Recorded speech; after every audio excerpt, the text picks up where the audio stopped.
Hey, Will. Hey. Well, it's fifoinspo, my man. Glad to be here. Yeah, no. First of all, thanks for taking the time to share, your time to take this opportunity to talk to you right now. But anyway, let's get into it. Always want to jump in. Now, first of all, can you tell us something a little bit about yourself? So originally from New Zealand. Yep. Moved to Perth in 2006. Oh, okay. Been mining since 2007, and been here at Marandu for 5 years. Wow. Oh, awesome, man. Oh, good. What? So that's roughly, how long have you been in the business for? The industry, sorry. Industry 12 years. 12 years? Sorry, 11 years. 11 years, yeah. Wow. So, Beats driving in traffic, mate. Yeah. Man. Now, FIFO. Yeah. Tell us something about FIFO. Because obviously, there's so much to talk about, you've got many categories, First of all, what do you do for a living here? So I'm a laboratory operator. So basically just taking samples and testing, analysing them and reporting them to grade control so they can keep track of what's going out to the ports. Okay. And I've been doing that the whole time. I jumped around like plant operator, gold room operator, things like that, but met tech, but mostly that operator or lab supervisor for the majority of that time. So what does that involve? So that's, like I was saying before, just collect samples, test them, analyse them and report the assays to batch or grade control. Yep. And then they can manage and track what's going out to the ports. Okay. Yeah, it's getting loaded onto the trains. How does the so-called, how can I explain? How does the method of the whole thing work? Like from a big rock to a small rock? Yeah, that's it. We just make big rocks, little rocks, mate, Yeah. and then send them off to China. Oh, so okay. yeah, it's just iron ore is a pretty simple process. It's mostly crushing, scrubbing, screening, and then stockpiling, and then putting in trains and sending it out to the port. Very simple, low cost process. Oh, wow. And why do you do FIFO for? It probably suits my personality. I like to Yeah. be away from the city, and that helps me reset. I come to work and reset, and I can go back to Perth and enjoy my time. And I've just never been really interested in 9 to 5s. Weekend warriors. I enjoy the fact that I work hard for 14 days and I get 7 days all to myself. I prefer that lifestyle. Yeah, so that's basically 2 in 1. 2 weeks on, one week off. Wow, and you've obviously been doing it for 12 years. 12 years. Yeah. Wow. Yeah. It's amazing, brother. Honestly, it's an achievement in itself. Well, it's like I was saying. I mean, it suits me. If it was something I was forcing myself to do, then I probably would have had to have bailed a long time ago. But it suits me. It suits my personality. It suits my goals and my lifestyle. So I really enjoy it. I can't see myself doing anything else. Yeah. So yeah. That's good, man. And what I'll say, first of all, as a new starter, what advice do you give a new starter? Just to be aware that you're going to be very time poor. Yeah. Your personal time's going to be you're not going to have much personal time. I think that's the one thing you don't notice. You won't realise till you get here just how time poor, how rushed you are. Like look how rushed we were setting this up because you're either catching a flight to come in or go home, or you're spending 12 and a half, 13 hours a day at work, so you're very time poor. And just for new starters, other advice, probably find yourself a good routine. Yeah. That's it. So that's the main thing. Routine is how it keeps you stable, keeps you sort of grounded and balanced. Carry on. So for me, it's I like the gym. I'll go to the pub maybe once a fortnight, like for shift change. That'll be about it. Go to the gym, play my guitar, but I just have that constant routine, and then just helps me filter my days. Yeah. fatigue, how do you go fatigue and the heat? And The heat's not so bad. I'm from Dunedin, so it should suck. Yeah. But I thought I was always tropical. I was in the wrong place in Dunedin. So I enjoy the heat, but the heat's not so bad. Fatigue's a big one because you don't realise it until you're right in it how much sleep debt you're in. Yep. So one night you might get 7 hours, the next night might be 5 hours. Yep. 5 hours again, and then all of a sudden you're 2, 4, 5 hours of sleep debt because you want to try and get about 8 hours sleep. So, and then it starts to really sort of impair your function, I guess, mental and motor function. So I think sleep's the most important one. Don't drink too much up here. You're just spending the money that they're paying you. You're giving it back to them. So don't drink too much. It's probably my main advice. Yeah. So you're saying 2 in 1, 2 weeks. 2 weeks on, 1 week off. So do you do night shift, day shift, or? Yeah. 7 days on, 7 days on, and then you have what's called a shift change, and then that allows you to get onto a nighttime roster, and then you do 7 days of nights, and then like we are now, I'm about to fly out off nights, and then I have my 7 days off. So today's a real challenge for most people when they fly home, because now they have to try and adjust back to their R&R and back to a daytime schedule. So today's probably the hardest day of all, like the whole swim. Is it hard on you from transitioning from a FIFO work to a normal person who's just from R&R? Yeah, for sure. Probably just crowds. You're up here, there's no crowds. So just the hustle and bustle and noise of Perth takes me a day or two to adjust and get my sleeping patterns right. Night shift does take its toll. So it's another key thing for new starters to be aware of, is shift work. It really does have you.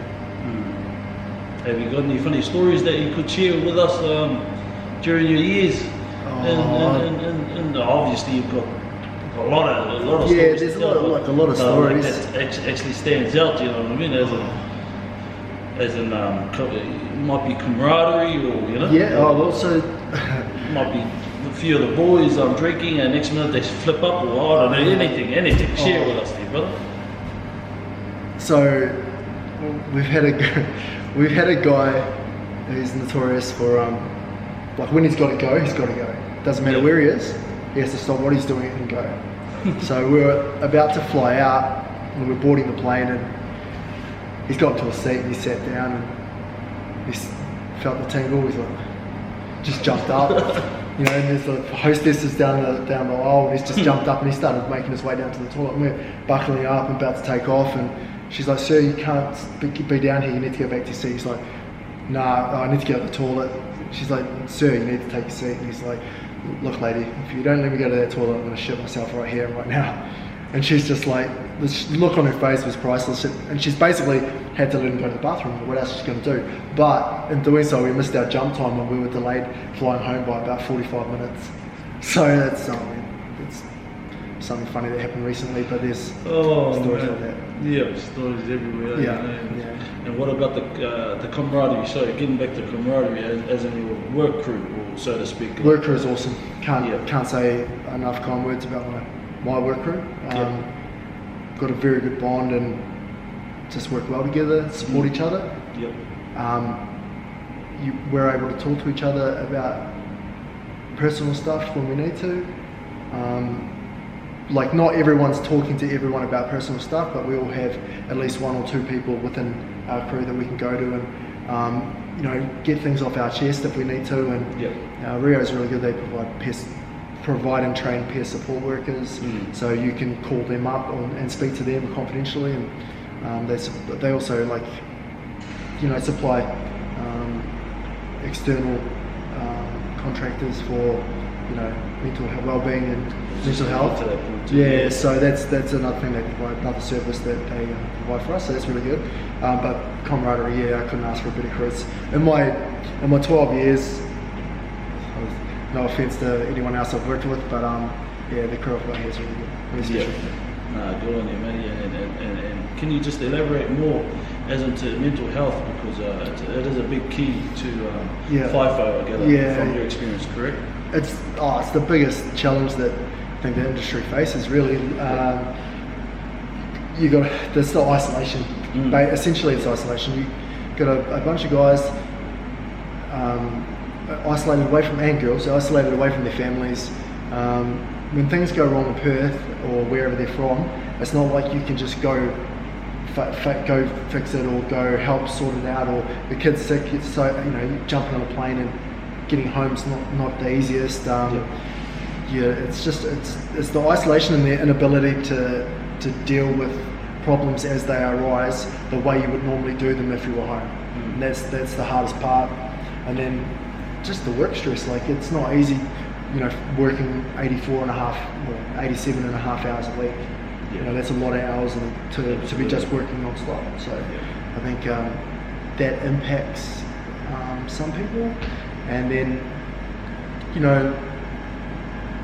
in a lot of ways, my insights kind of remind me of high school a little bit. Clicky, crews, popularity contests, people trying to climb the chain, and I think that wears down people as well. People trying to find their place wears them down as well. So mental health is, like I said, probably the biggest challenge in mining. Okay, but if you've got a good support system, you'll be fine, I think. Thanks for sharing that with us.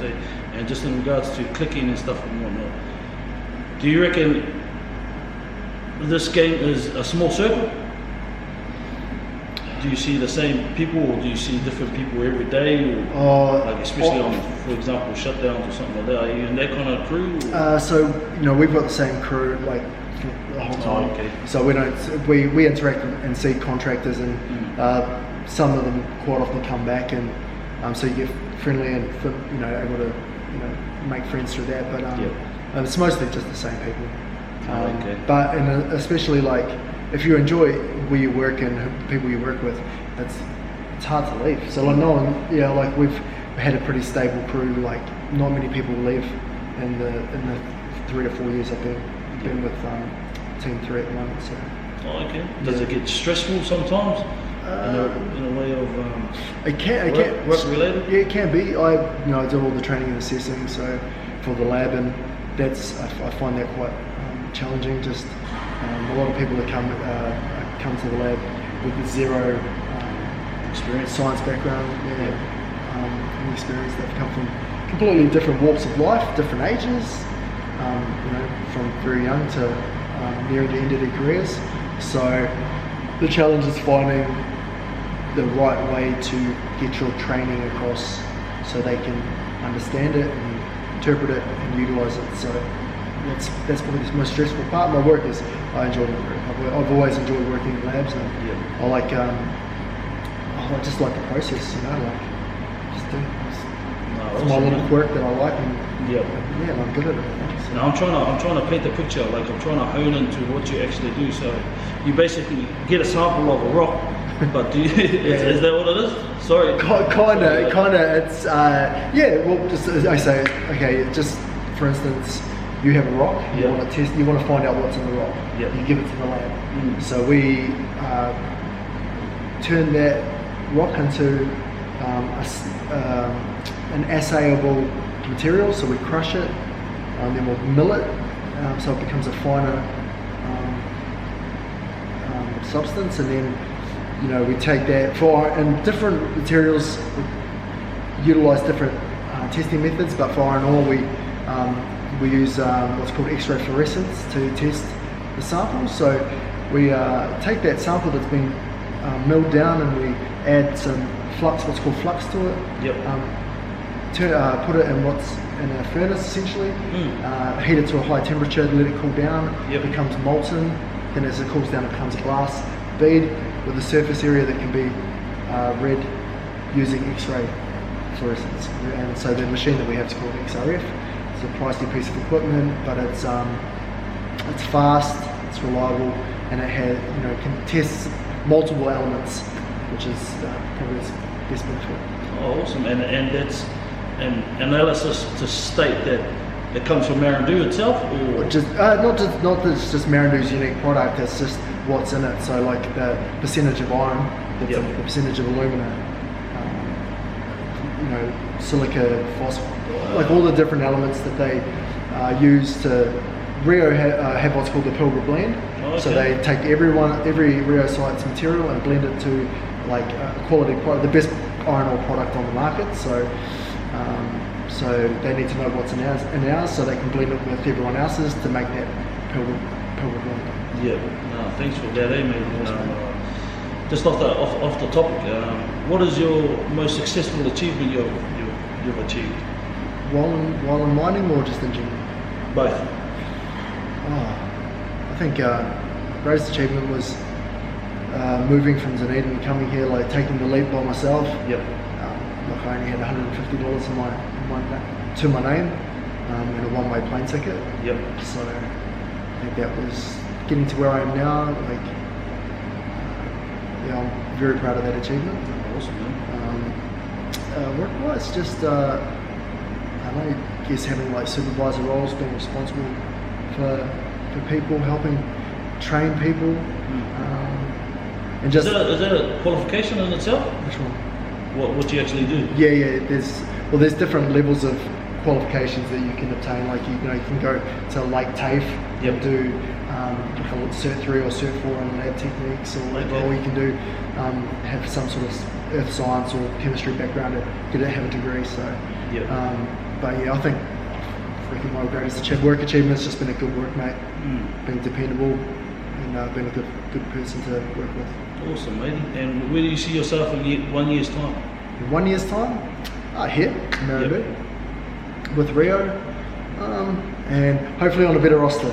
Yeah. That's, I'd like to have a more even time roster.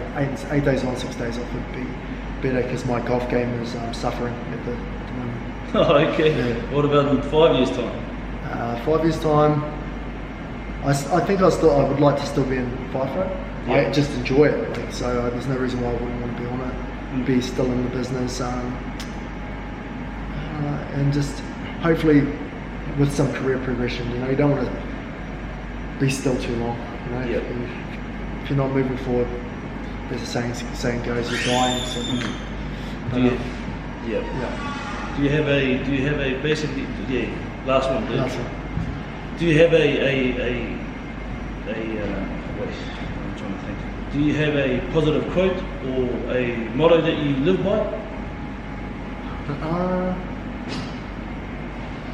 No, but I do sort of follow the mantra as be a good son, and be a good partner, and be a good friend. If you do all those three things well, you won't stuff up in life. Can you say that again? Be a good son, be a good partner, and be a good friend. Awesome, man. Awesome, bro. I really appreciate that. Words cannot express, but once again, we're time's always pressing, yeah. That's it. Absolutely. No, thank you very much, man. Thanks for having us. All the best. Yeah, thank you. Awesome. Cheers, brother. So, what do you think? If you think this was interesting to you, subscribe to the channel right now so you don't miss out on inspirational stories just like this. And also leave me a comment down below if there's anything you would like me to show you. For now, take care and stay safe. Bye.